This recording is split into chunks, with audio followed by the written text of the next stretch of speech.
Bom, vamos voltar então ao tema que eu comecei falando, né, na aula passada sobre a produção antecipada de provas, né? Eu estava comentando, né, de início, né, sobre isso. Então nós temos vamos aprofundar aquilo que eu comecei falando, né, sobre a produção antecipada de provas, que na verdade, apesar de você analisar o artigo 381, lá está se referindo sobre este nome, né, sobre esta alcunha, produção antecipada de provas. A bem da verdade, o que nós temos aqui, a bem da verdade, são ações probatórias autônomas. Então, numa primeira modalidade, meus amigos, o que nós temos, né? Nas chamadas demandas probatórias autônomas, né? Então, nós vamos ter aqui, então, essas quatro subdivisões, essas quatro formas de se trabalhar as demandas probatórias autônomas, né? Então, isso então vem regulado no artigo 381 até o 383 do Código de Processo Civil. Né? Então, e a grande questão aqui, por isso que se chama de ação probatória autônoma, é porque elas têm aptidão para instaurar um processo autônomo. Mas que o objeto deles é a colheita de provas. Esse é o grande ponto. Então, por isso que a gente fala em demanda probatória autônoma. Então, são ações, são demandas que têm por propósito a colheita de provas, né? Então, como eu estava dizendo, apesar de você, se você for analisar lá o 381, a epígrafe ali da sessão, né, fala em produção antecipada de prova. Então, não é só de produção antecipada de prova que nós estamos tratando ali. Então, nós podemos cogitar aí, conforme você pode ver aí no esquema, né? Então, nós podemos ter uma demanda cautelar de asseguração de prova, ou uma demanda ainda de descoberta de prova. Estava até citando exemplo, né, na aula passada, né? Me chamaram de discovery ou disclosure, né, probatório, né? Temos ainda medidas de arrolamento de bens e de justificação. Justificação que é muito utilizado no âmbito previdenciário, né? Então, todas estas, então, devem ser tratadas como gênero, espécies, desculpem, do gênero produção antecipada de prova, tá? Nossa primeira modalidade que você vê aí, né, a chamada demanda cautelar de asseguração de prova, né? Então, é aquela que eu estava dizendo, em que há um propósito, um perigo de dano, né, irreparável, né, acerca da produção da prova em si, não é? Então, ali o dispositivo, né, o 381, fala quando há um fundado receio, né, de que venha tornar-se impossível, né, ou muito difícil a verificação do fato, né, em si. Né? Então, por que nós temos esse tipo de possibilidade? Porque nós temos certos casos em que há um risco, né, em razão da demora que nós temos para o desenvolvimento da atividade processual, né, porque se chega um momento em que essa prova foi produzida, né, não seja mais possível, então, a colheita dessa prova, né, meus amigos? Então, porque até chegar na fase probatória, leva-se tempo, né? Muito tempo. Então, nós temos ali uma fase postulatória, nós estudamos esse semestre, nós temos a fase organizatória, e até chegar na fase probatória, não é raro levar anos, para que isso aconteça, né? Então, imagine o seguinte exemplo, né? No caso ainda não ter sido instaurado um processo de conhecimento, e chegou ao conhecimento, né, de uma das partes a notícia de que uma das testemunhas que pretende ser ouvida, que ele pretende ouvir, está ali gravemente doente, gravemente enferma, na verdade. Então, e talvez ela não sobreviva até o advento da audiência de instrução e julgamento, que vai ser, sabe-se lá, quando, né? Então, obviamente, né, que de forma a se preservar essa prova, assegurar que essa prova seja produzida no futuro, né? Então, nós temos essa possibilidade da chamada demanda probatória de assecuração de prova, né? Então, neste caso, meus amigos, nós não estamos diante, né, propriamente, né, apesar de você ver no texto normativo ali uma chamada produção antecipada de provas, nós não estamos propriamente falando diante disso, né? O que se tem neste caso é uma assecuração, uma segurança que se busca, né, de que no futuro, né, que essa prova seja produzida, né? Então é basicamente isso. Então, por isso que se fala, né, que no processo de o juiz, né, no processo de assecuração de prova, ele não pode fazer qualquer tipo de valoração. Ele não faz valoração, ele apenas determina a produção daquela prova. Então, se é uma oitiva de testemunhas, nós vamos apenas fazer as perguntas para aquela testemunha. Se aquela testemunha foi convincente ou não, se demonstrou o fato ou não, isso vai ficar para depois. Isso vai ficar para sentença. Na sentença, o juiz vai valorar essa prova. Então, é chamado de ad perpetuam rei memoriam, ou seja, é uma prova que está sendo buscada, está sendo desenvolvida para que se perpetue, para que se permaneça a sua produção no âmbito do processo e que possa ser valorada essa produção dessa prova no momento oportuno, né? Então nós estamos diante aqui de um risco, né, de perda dessa prova. E nós sabemos que nós temos meios de provas que são essenciais, para determinar a sorte ou a má sorte no julgamento de uma determinada causa, né? Então, o propósito aqui, então, meus amigos, é de assegurar a prova. Ok? Nós temos ainda, eu estava começando a falar sobre isso na aula passada, chamadas demandas de descoberta. Ao lado da de asseguração de prova, nós temos as que buscam a descobrir uma prova. Então, a gente chama de demanda de descoberta de prova. Né? Então, muitos autores trazem lá do direito norte-americano, né? Usam a palavra discovery ou disclosure, né? Então, dos ordenamentos jurídicos, né, afiliados a common law, né? Então, dessa tradição, né? Então, especialmente em Inglaterra, né, que nós temos ali um código próprio, né, que fala sobre isso, que é o Código de Processo Civil da Inglaterra e do País de Gales, né? Então, as hipóteses do inciso 2º, do inciso 3º do artigo 381, né, nós temos, então, a admissão, né, dessa demanda probatória nas situações em que a prova a ser produzida seja suscetível, né, é o linguajar que está dito ali, de viabilizar uma autocomposição, ou outro meio adequado para a solução do conflito, né?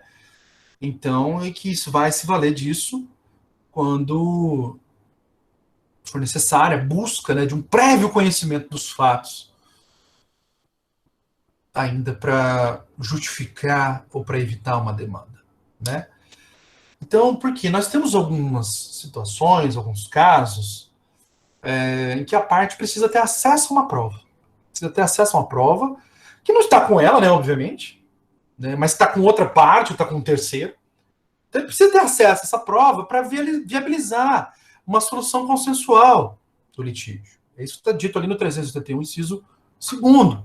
Então, é só você pensar, né, num caso, por exemplo, de um contrato, né, celebrado, um contrato de locação empresarial, e na época, né, da renovação do contrato, né, as partes vão discordar, por exemplo, unicamente com relação ao valor do aluguel a ser fixado para o novo período contratual. Casos assim, meus amigos, né, então, uma realização para determinar a perícia, né, acerca do valor do aluguel, pode viabilizar a solução consensual do conflito. Então, permitindo, então, deste modo, haja essa solução consensual. Então, imagine, eles vão propor uma ação probatória, pericial, para verificar qual o valor de mercado ali, né, naquela localidade, vai chegar a um valor, então isso vai propiciar a eles, né, que eles cheguem a um denominador comum, né, um acordo, né? Então, é uma hipótese, então, muito interessante, né? No exemplo que eu te dei na aula passada, eu precisava saber da Caixa Econômica Federal, você vai se lembrar, né, no concurso que foi realizado, quantos funcionários estavam alocados ali a título precário, né, como estagiários, por exemplo, ou terceirizados. Quantos? Quantos cargos estavam vagos? Para determinar, segundo a jurisprudência do STJ, qual era o número de pessoas que deveriam ser chamadas. Porque o STJ tem um entendimento dizendo que se a parte demonstrar que há cargos vagos, que há necessidade do serviço, necessidade do provimento daqueles cargos, né, e que está sendo alocado por outras vias, por exemplo, por estagiários, ou por servidores de título precário, contratados, então você pode pedir, dependendo do número de vagas, né, que estão sendo ocupadas dessa forma, você pode então, pedir que sejam nomeados no concurso tantos quantos forem até chegar aquele número efetivo. Então você precisa saber, né, desses dados.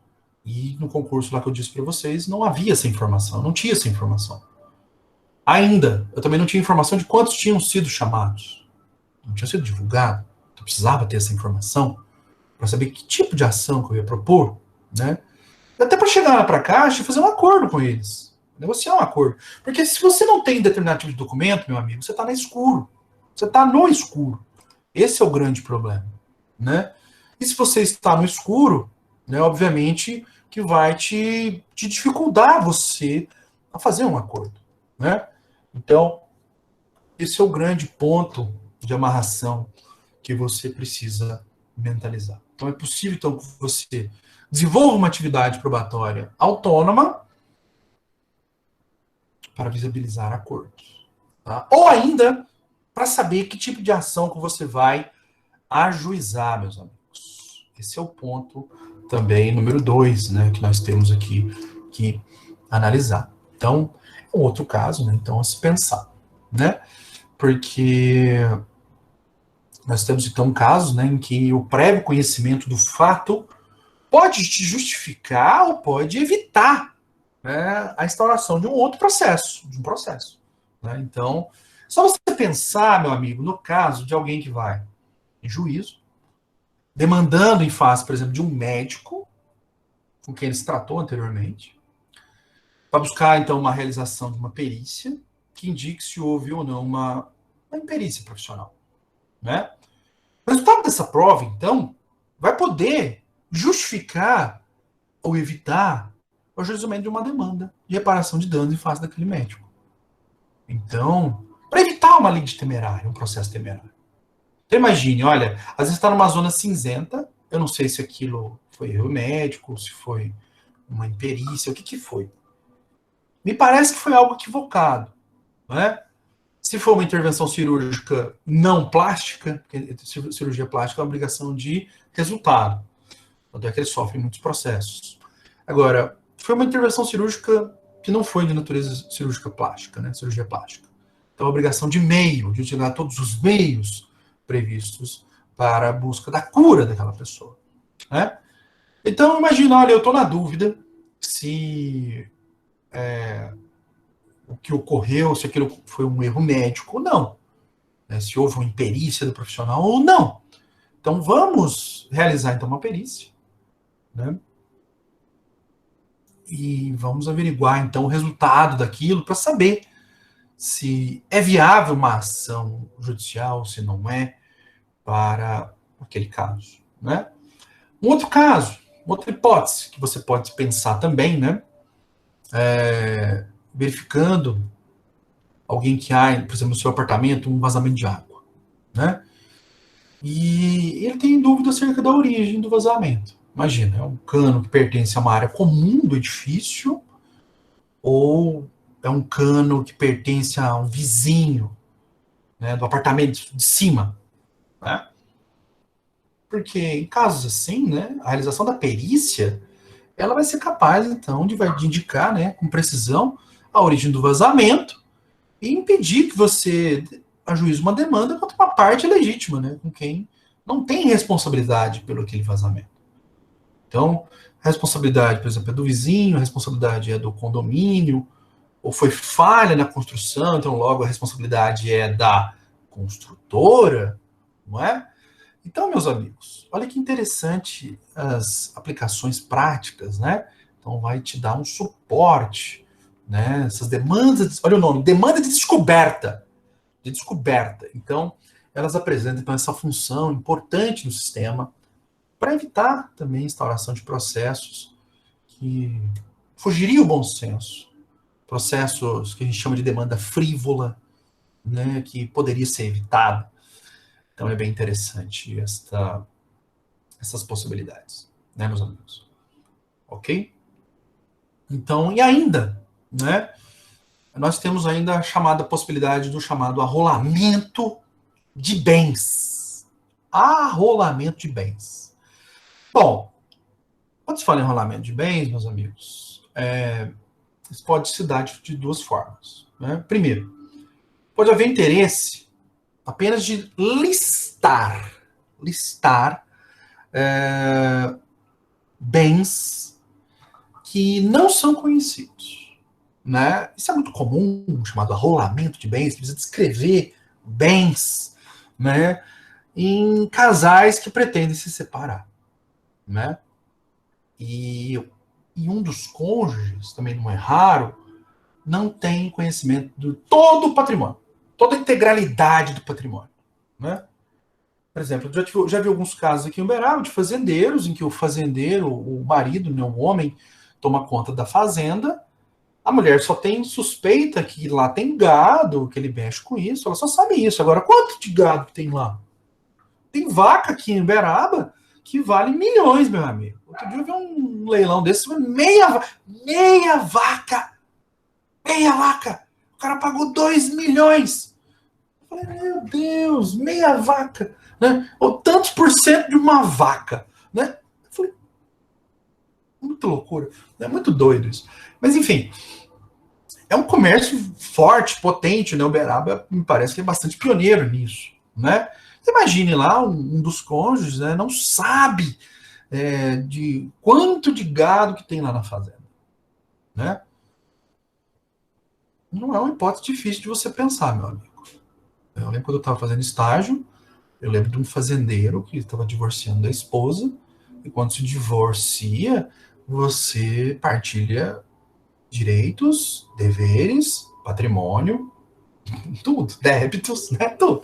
Ele começou a criar ali débitos fictícios, né, reclamações trabalhistas forjadas com os caseiros, né, e ele acabou que logrou êxito com ações trabalhistas forjadas, e é um exemplo muito interessante de ação para obtenção de um fim ilegítimo, ilegal, né, e ele conseguiu dar um desfalque na ex-mulher de 3 milhões de reais, forjando reclamações trabalhistas dos ex-caseiros, né? Depois foram todos recontratados, né? Então, foi um caso interessante, né? Então, olha só. Nós temos um acervo patrimonial que pode ser que não seja o conhecimento da outra parte, né? E não é raro, às vezes, você vê as pessoas muito ricas, né? Bens que até então sejam miúdos, mas que são de grande valor, igual vaso, tem um vaso lá da dinastia Ming, que custa US$ 1 milhão. Tem um quadro do Matisse, que custa 9 milhões de dólares. Né? Mas esses quadros vão sumir, meu amigo. Um tapete persa de 1900 e não sei o quê, né, que custa não sei quantos US$ 1.000. Né? Enfim.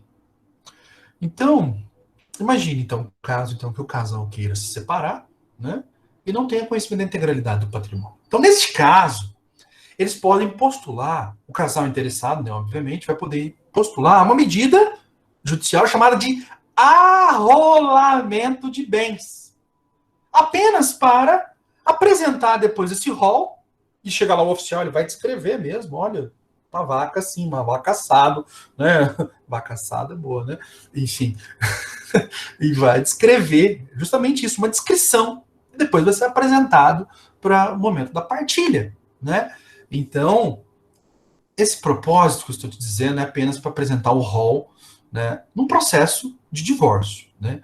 Mas ele é possível também, um arrolamento de bens também é possível, se no caso de risco dos bens a serem arrolados sejam dissipados ou extraviados. Né? Esse é o grande propósito. Né? Então, o primeiro propósito é só arrolar em si, né, para ver qual que é a quantidade que nós temos, ou então para evitar, né, aquela sumidinha de leve, né, que eles sejam extraviados. Então, das duas, uma. Né? Geralmente, a segunda hipótese, que é para evitar que seja dissipado, né, ou extraviado, é o que mais ocorre. Né?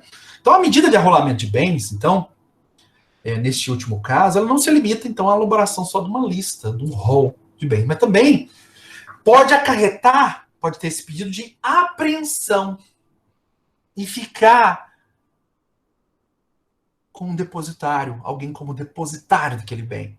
Né? Pode ser a própria pessoa, pode ser alguém da confiança do juízo, né? Mas se há um risco, há um medo de extraviação, que seja extraviado, que seja dissipado, né? Então, o ideal seria que ele seja então apreendido e colocado sob custódia de alguém. E essa pessoa que está na custódia dos bens, a gente chama de depositário. Depositário judicial. Pode ser a própria pessoa, mas aquele que ficar como depositário vai ter o dever de conservar, de cuidar da coisa. Ok? Então tem esse propósito. Nesse último caso, né, quando há um risco, né, de dilapidação, extravio, há uma natureza cautelar. Natureza cautelar. E nós vamos aplicar aqui todas as disposições, né, previstas acerca da tutela cautelar, né, que é, como vocês lembram, é uma modalidade de tutela provisória de urgência, né, meus caros? Então, na primeira hipótese que eu disse, o arrolamento por si só, né, apenas para saber o que tem, então ela apenas vai elaborar um documento que contém a listagem dos bens. Ok? E isso é tratado como por meio, é possível que você faça isso por meio da demanda probatória autônoma, tá bom? Bom, e a segunda hipótese seria uma medida cautelar, tá? Tem a natureza de medida cautelar, tá? Então, é importante fazer essas duas distinções, tá? Então, se for só para rolar, você entra com ação probatória de arrolamento. Ação probatória autônoma de arrolamento de bens. Você só quer descrever o patrimônio que tem. Perfeito. Você só quer provar que existe aquele patrimônio. Só isso. Agora, não. Se há um risco de dilapidação, há um risco daquele bem suma, extravio, então aí você vai ter que entrar com uma cautelar de arrolamento e pedir a apreensão. Não apenas arrolar, mas também apreender os bens ou deixar ele confiado a alguém como sendo um fiel depositário. Ok? Então, essa última hipótese é muito interessante. Natureza cautelar.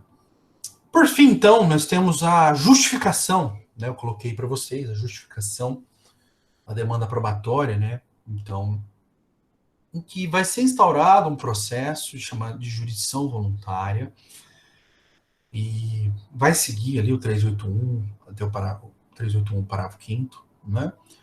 E a justificação, meus amigos, ela é uma via que serve para quê? Ela é adequada para todo mundo, todo aquele que pretender, em juízo, demonstrar, através de uma prova testemunhal, a existência de um fato ou de uma relação jurídica. Como, por exemplo, a união estável. Né? Apenas para simples documentação. E sem caráter contencioso. Então, por que eu disse que isso aqui é muito utilizado lá na Previdência privada? Né? No INSS, no sistema previdenciário. Né? Então, porque lá, para obtenção de benefício previdenciário, né, então precisa, muitos casos, muitas pessoas não são casadas. Elas não são casadas, vivem em união estável. E aí a pessoa falece e a pessoa precisa do benefício.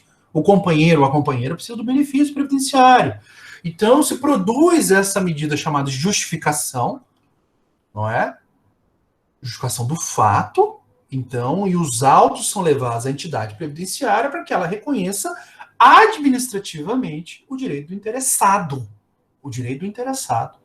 Então, olha que interessante. Você judicializa, propõe uma medida de justificação, uma ação probatória de justificação na justiça, apenas ouvindo testemunhas que vão preencher ali os requisitos, né, da união estável, ou seja, que eles vivem, moram uxório, moram, por exemplo, na mesma propriedade, eles se mostram para o público como se casal fosse, né? Há a intenção de constituição de família, às vezes tem até filhos, né, em comum, enfim, se apresentam para a sociedade como um casal, né? Então, vamos ouvir testemunhas, vai ser lavrada uma ata, né, e o juiz entrega essa ata para a pessoa, né? E essa pessoa vai, então, levar para o INSS para que haja o reconhecimento, então, administrativo daquele direito. Então, para que aquela pessoa que vivia em união estável tenha o seu direito, por exemplo, à pensão por morte, né? Pelo falecimento do companheiro ou da companheira. Porque quando é casado, é muito simples, só você juntar a certidão de casamento e a certidão de óbito. Mas e quando vive em união estável? Então, aí, por isso que existe esse procedimento probatório, que eu estou dizendo, essa demanda probatória, chamada de justificação. Tá? É bem interessante, meus amigos. Essas demandas probatórias, meus amigos, são da competência do foro. Foro é lugar, né, onde a prova deve ser colhida. Ou ainda o domicílio do réu. Ambos são foros concorrentes. Então pode ser tanto de um, onde a prova deve ser colhida, ou o domicílio do réu. Tanto faz, ok? Se for causa da competência da Justiça Federal, e não havendo ali vara federal, imagina, você está em Conceição das Alagoas, está em Conquista, você está em Sacramento. Então, eles estão ali na jurisdição, né, da circunscrição jurisdicional de Uberaba, né? Então, ele pode ir na vara federal, ao qual ele pertença, ou, o que é melhor, ele pode demandar perante o juízo estadual daquela localidade. Então isso é muito interessante, né? Então, o 381, parágrafo 4º, fala dessa possibilidade, ok? Então, o juízo, né, perante o qual se processa, né, deve se processar a demanda autônoma, ele não tem sua competência prefixada. Ele não se torna prevento para eventual demanda futura. Imagine o seguinte, olha, eu entrei com uma ação probatória autônoma, sei lá, de justificação, para desvendar algum fato, perícia, né, igual eu estava falando, ok? E caiu na segunda vara civil.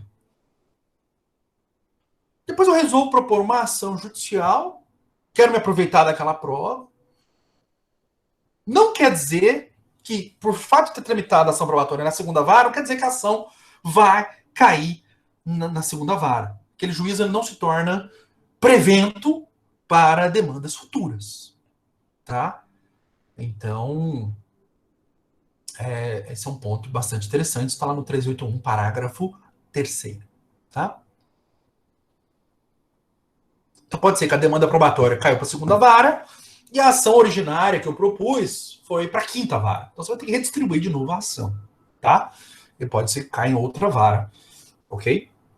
Então esse é um ponto interessante. Tá?